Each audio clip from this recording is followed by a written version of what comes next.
In a small-town police station, a black Marine sniper is handcuffed, accused of a crime he didn't commit. Mocked and dismissed, he remains silent until a four-star general enters the court demanding justice. Where are you viewing from today? This story will leave you speechless.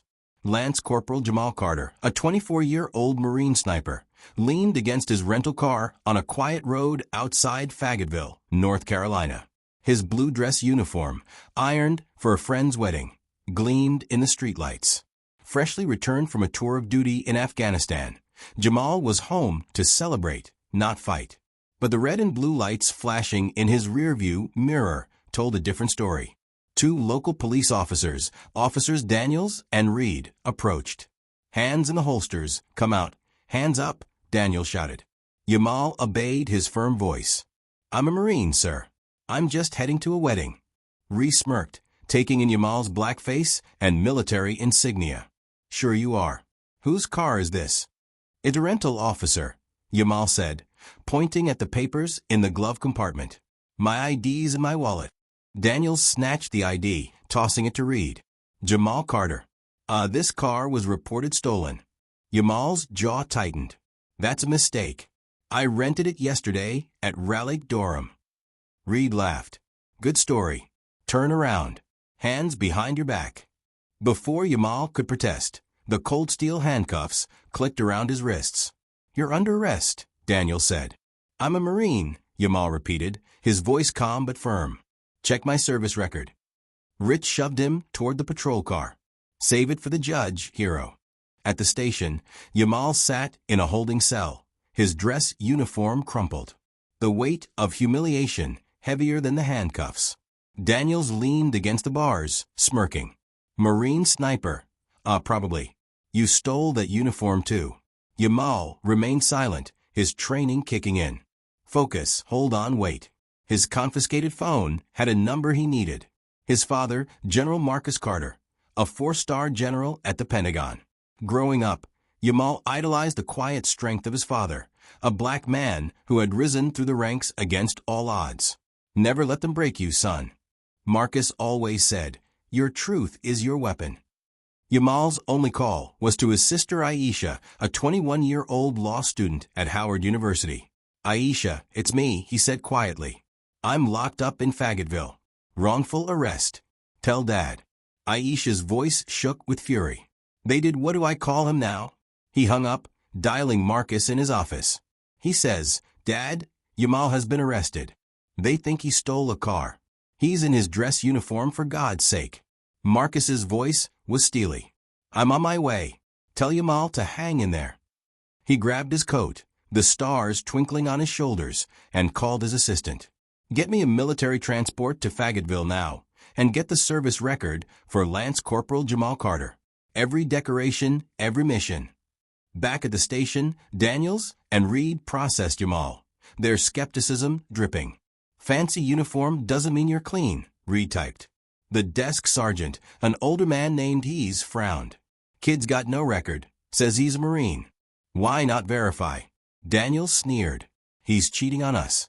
He probably bought that ID online. He sighed, but didn't insist.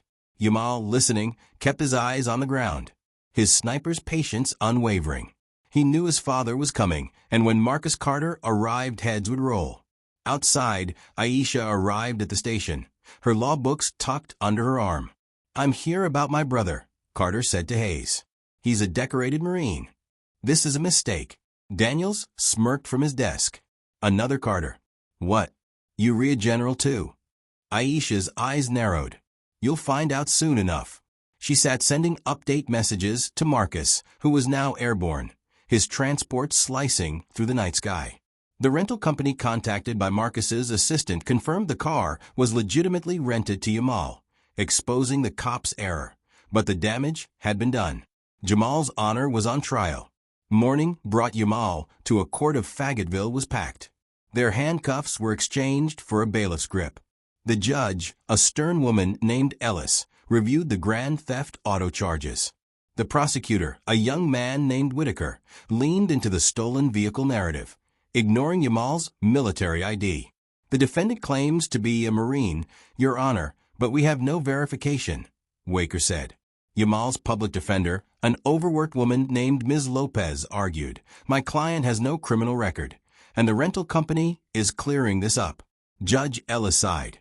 "I need proof of your status before proceeding." The courtroom door swung wide open, silencing the murmurs. General Marcus Carter strode in, his four-star insignia catching the light, flanked by 2 Marine Corps MPs and his aide, Colonel Wynn. All heads turned, Whitaker's jaw dropping. Marcus's voice echoed. "I am General Marcus Carter, United States Marine Corps. That's my son, Lance Corporal Yamal Carter, a 2-tour Bronze Star sniper. This arrest is a disgrace." Judge Ellis's gavel froze in midair.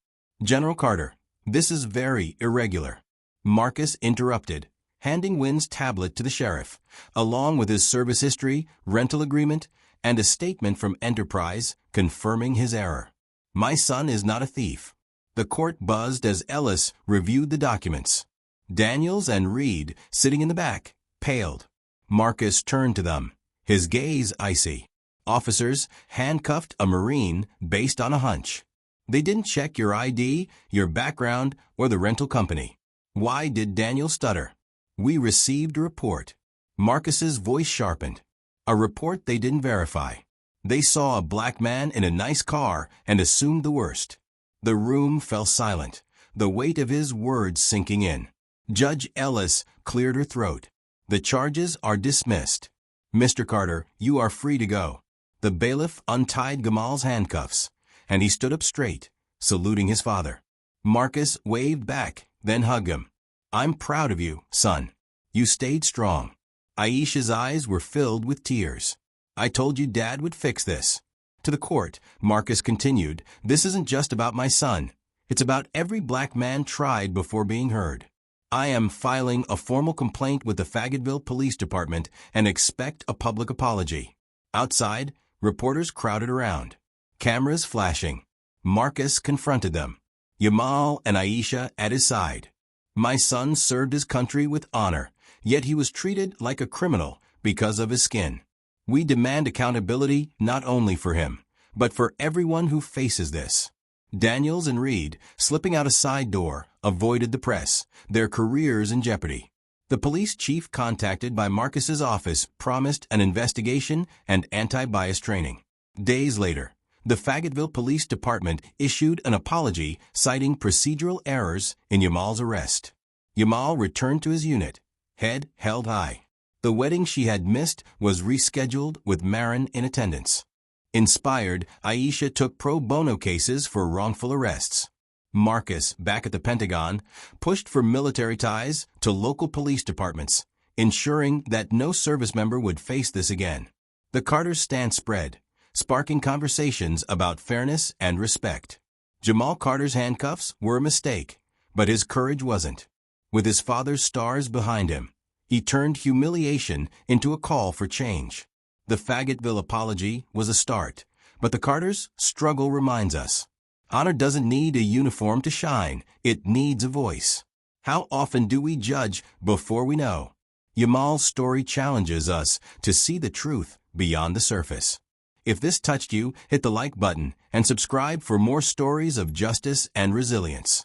In the comments, share where you're watching from and when you've seen someone's truth ignored. Tomorrow's story is one you won't want to miss. M.